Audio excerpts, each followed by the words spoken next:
আমার মা কান্দা ডাক দিয়ে কয়, আজকে যদি আমার স্বামী বেঁচে থাকতো তাইলে আজকে আমার এই পরিণতি হইতো না। এইভাবে আমারে মারল। ছেলেটা এবার ডাক দিয়ে বলে, হুজুর আমি আমার মায়ের হাত বুকে নিয়ে মা গো তুই আমার মাফ করছিস নি? হুজুর জানেননি, আল্লাহর কসম করে বলি আমার মা আমার কপালে একটা চুমে দেখো বাবা রে, আমার কাছে আর মা চাইতে হবে না। তুই আমার মা কইয়া ডাক দিছ, তাতে আমার কলিজা ঠান্ডা হয়ে গেছে। ও বাজান, মা এমন একটা সম্পদ। যুবক, তুমি কোন মায়ের এই বুড়ি কয়ে গালি দাও? এই দুনিয়ায় যার বাবা নাই তার মতন বড় অভাবের কেউ নাই। এই দুনিয়ায় যার মা নাই তার মতন বড় দুঃখের কেউ নাই। দাঁত থাকতে দাঁতের মর্ম বোঝা যায় না, দাঁত পুড়িয়ে গেলি বোঝা যায় দাঁতের কি মর্ম ছিল। ঠিক বন্ধু, আমি প্রায় বয়ানে কিন্তু বাজান উদাহরণস্বরূপ এই মেসালটা দেই।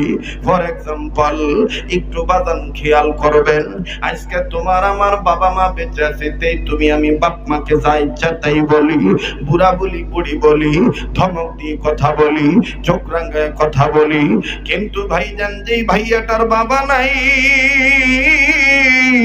এই ভাইয়াটাই জানে কত বড় নিয়ামত তার জন্য নাই। আমার বন্ধুগণ, আমার বাবাজিরা, দেখবেন এতিম বাচ্চা আছে, অনেক ছাত্র আছে এরকম, বাবা আছে মা নাই, মা আছে বাবা নাই।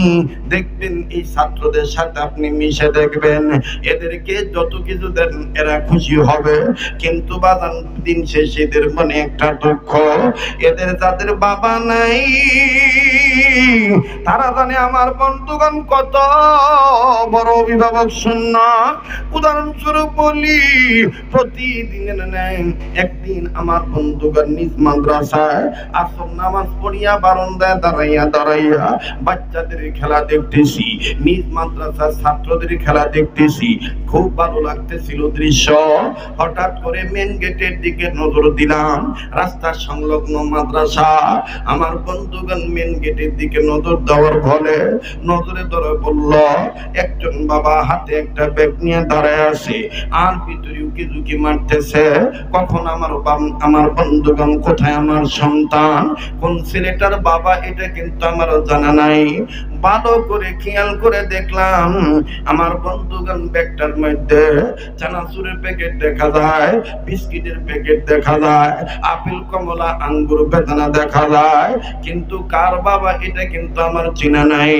আরে বাবাজি, বাবা রুকি রুকি মারা দেখে মাদ্রাসার ছাত্রদের দিকে যখন নজর দিলাম, 5-7 জনের মধ্যে একজন ছাত্র ভাই বাজান দিয়ে গায়ে তার গেঞ্জি পরা, হাফ হাতা গেঞ্জি, এই হাফ হাতা গেঞ্জি ঘামের পানিতে ভিজে আসি, ধুলাবালি লাগানো বিভিন্ন জায়গায় শরীরের মধ্যে। ও বাজান, বাবা সন্তানকে তালাশ করার আগে আগেই ছেলের নজরে বাবা পড়ে গেছে। বাবাকে দেখার পর এই ছাত্রটা আস্তে করে খেলা বন্ধ করে দিল, ধুলাবালি যাইতেছে। ছাত্র ডাক দিয়ে বলে, কি ব্যাপার, তুমি কি আর খেলবা না? ছাত্র ভাই ডাক দিয়ে বলে, আমি আর আজকে খেলবো না। বলে কেন? বলে ওই যে আমার আব্বু আছে, আমি আব্বুর কাছে যাব। আমি আমার আব্বুর কাছে যাই। বাবার পানে যখন সন্তানটা দৌড় মারল, দৃশ্যটা খুব ভালো লাগলো। নজর করে দেখলাম বন্ধু, আরে বাবাজি, তুমি আমি যেই বাবারে পুরা কুয়া গালি দিই, এই বাবা ঘামের পানিতে ভিজা দুর্গন্ধযুক্ত গেঞ্জির দিকে তাকাইলেন না, ধুলাবালি ময়লার দিকে তাকাইলেন না। বাবার পানে দৌড় মারা দেখে আমার বন্ধুগণ, ছেলেটা যখন বাবার পানে ছুটে চলল, বাবা ব্যাগটা নিচের দিকে রাখলো, নিচে রেখে 2 হাত বাড়ায় দিয়া ডাক দিয়ে কয়, আয় আয় আয় আমার ভূত, আমার বুকে আয়। ছেলেটা যখন কাছে চলে গেল, ছেলে যাইয়া বাবাকে সালাম দিল, বাবা সালামের জবাব দিল। পরসমাচারীতে জিজ্ঞেস করলো, জিজ্ঞেস করার দৃশ্যটা খুব ভালো লাগতেছিল ভাইয়া। নজর করে দেখি বাবা ছেলের কপালে চুমা দেয়, ছেলেটাও বাবারে চুমা দেয়। বাবা জিজ্ঞাসা তুমি কেমন আছো? ছেলে বলে আলহামদুলিল্লাহ ভালো আছি। আবার ছেলেটা জিজ্ঞাসা করে আব্বু তুমি কেমন? বাইতে মাই কেমন আছি, ভাই বোনেরা কেমন আছে? খুব ভালো লাগতেছে দৃশ্য। কিন্তু বন্ধুরে যে বারান্দায় দাঁড়ায় দৃশ্যটা দেখতে যে পিতা পুত্রের আদর দৃশ্য, ওই একই বারান্দায় আর একটা ছাত্র 11-12 বছর বয়স হবে, এই ছেলেটা ওই বাপ মার আদর দৃশ্য দেখা, ওই বাবার আদর করার দৃশ্য দেখা এই ছেলেটা বারান্দা থেকে গুংরায় গুংরায় কান্দে, চোখের পানি দিয়া গাল বিদে বিদে কান্দে, আর ডেকে ডেকে কয় মালিক আল্লাহ, আমার আব্বু কি আর কোনদিন আসবে না? এই ছেলেটার কান্নার আওয়াজ শুনিয়া নিজেকে নিজে ঠিক রাখতে পারি নাই। আমার বন্ধুগণ আস্তে আস্তে ছেলেটার কাছে যাইয়া ডেকে ডেকে বললাম বাবা তুমি কান্দো কেন? তোমার কি বাবা নাই? ছেলেটা কান্দে আর ডাক দিয়ে বলে ও হুজুর, আপনি জানেন কিনা জানি না, আমার বাবা নাই। আমি আজকে কাঁদতেছি বাবার আদর করার দৃশ্য দেখে। কি হয়েছে তোমার বাবা কোথায় গেছে? বলে হুজুর আমার আব্বা ছিল, 2 মাস আগে আমার আব্বা রোড অ্যাক্সিডেন্টে মারা গেছে। আজকে কেন কাঁদতেছ? বলে হুজুর এই ভাইয়ার আব্বার আদর করা দেইগা আঙ্গো বাবার কথা মনে হয়ে গেছে। আমার বাবাও তো আমার জন্য এরকম বিস্কিট চানাচুরি প্যাকেট নিয়ে দাঁড়ায় থাকতো। আমার ভাইরা আমার বন্ধুরে, এই ছেলেটার কান্না থামাইতে পারি না। ওই দিন বুঝলাম দাঁত থাকতে দাঁতের মর্ম বোঝা যায় না, দাঁত পড়িয়া গেলে বোঝা যায় দাঁতের কি মর্ম ছিল। দুনিয়ায় যাদের বাপ মা আছে তারা বুঝতেছে না কত বড় নিয়ামত এখনো তাদের আছে।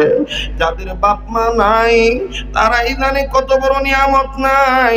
তবে বাজান এটাও কিন্তু সত্য কথা, মা বাবার দোয়া কিন্তু আল্লাহ কবুল করে। মা বাপ দোয়া করে শুনে শুনাইয়া, কখনো বদদোয়া কিন্তু শুনে করে না। আমার বন্ধুগণ মা বাবা বদদোয়া করলেও কিন্তু কবুল হইয়া যায়। কেমন করে হইয়া যায়? আজকে যে যুবকরা মায়ের সাথে খারাপ ব্যবহার করো, ইমাম বুখারীর কথা আমি বলবো, আমার জীবনে কিন্তু বাজান আমি ওয়াজ ফাঁকি দিয়ে যাই না, একটু সময় লাগলো কিন্তু বাজান ফিনিশিং দিয়ে যাই। এখান থেকে আপনি আর কোথায় যাবেন? হয়তো বা বাড়িতে যাইয়া ঘুমাইবেন, দেখেন না দিলটা নরম করা যায় কিনা। জীবনের বাস্তব ঘটনা। আরে বাবাজি, আজ থেকে কয়েক বছর আগের ঘটনা।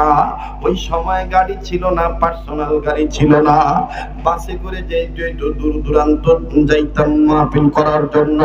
মহাখালী থেকে জামালপুর শেরপুরের উদ্দেশ্যে রওনা দিতাম। নিয়মিত ভাবে যখন আমার বন্ধুগণ যাতায়াত করতাম, একটা বেশি যাতায়াত করার ফলে ওই রুটের ড্রাইভার কন্ট্রাক্টর হেল্পারের সাথে অনেক টিকিট মাস্টারের সাথে বাজান পরিচিত হয়ে যায়। হঠাৎ একদিন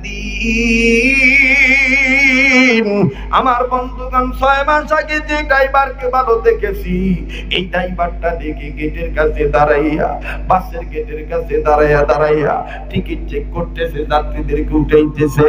হঠাৎ করে যখন আমার পালা আসলো, আমি ডাক দিয়ে বললাম ভাইজান, আপনারা দেখছিলাম স্টিয়ারিং এর কাছে বসতে, আপনারা নিয়মিত ড্রাইভারি করেছেন, এখন কেন আপনি এক লাঠি এরকম বোগালির নিচে দিয়া টিকিট কেন চেক করেন? কিভাবে কি হইল বুঝলাম না। এই কথাটা বলা মাত্রই লোকটা কান্দার ডাক দিয়ে কয় হুজুর গো, এটা আমার পাপের ফল, এটা আমার বেয়াদবির ফল। কি বেয়াদবি ভাই বুঝলাম না। বলে হুজুর একটু যদি সময় দিতেন তাইলে আমি খুলে বলতে পারতাম। লোকটা ঘড়ির দিকে তাকাইলো, গাড়ি ছাড়ার টাইম আরো 1.5 টাইম বাকি আছে, অনেক টাইম বাকি আছে। লোকটা ডাক দিয়ে কয় হুজুর মনে যদি কিছু না নেন, জানা আছে আপনি বাইরের কোনো চাটা খান না, এরপরও যদি কিছু মেহমানদারির সুযোগ দিতেন, আমি আপনার জীবনের আমার জীবনের দুর্ঘটনার কথাটা শুনাইতাম। ঠিক আছে চলেন যাই শুনি। আমার ভাইরা লোকটা আমার হাত ধরে বলে হুজুর আপনি আপনি জানেন আমি এই রোডের নিয়মিত ড্রাইভার। আমি কখনো দিনে ডিউটি করি, কখনো রাত্রে ডিউটি করি। একদিনের ঘটনা, নাইট ডিউটি করে সকালে অর্গমা শৈলে বাড়িতে গেছি। বাড়ি যেয়ে শুনি আমার মা অনেক চিল্লা চিল্লি করতেছে। আমার আজ পাইয়া আমার বিবি এত চিৎকার দিয়া কান্না শুরু করলো। আমি একটু বোঝার চেষ্টা করলাম না। মনে হলো মা বুঝি আমার বউর উপর জুলুম করেছে। সুযোগ আমি কোনো দিকে না দিয়া আমার মা খাটে বসা ছিল, আমি নিজেকে কন্ট্রোল না করতে পাইরা বউর পক্ষ অবলম্বন করিয়া পিছন দিক দিয়া যাইয়া মায়েরে এমন জোরে একটা লাথি দেই, আমার মা খাট থেকে পড়ে যায়। আমার মা খাট থেকে পড়ে যায়। আমার মা একটা বারের জন্য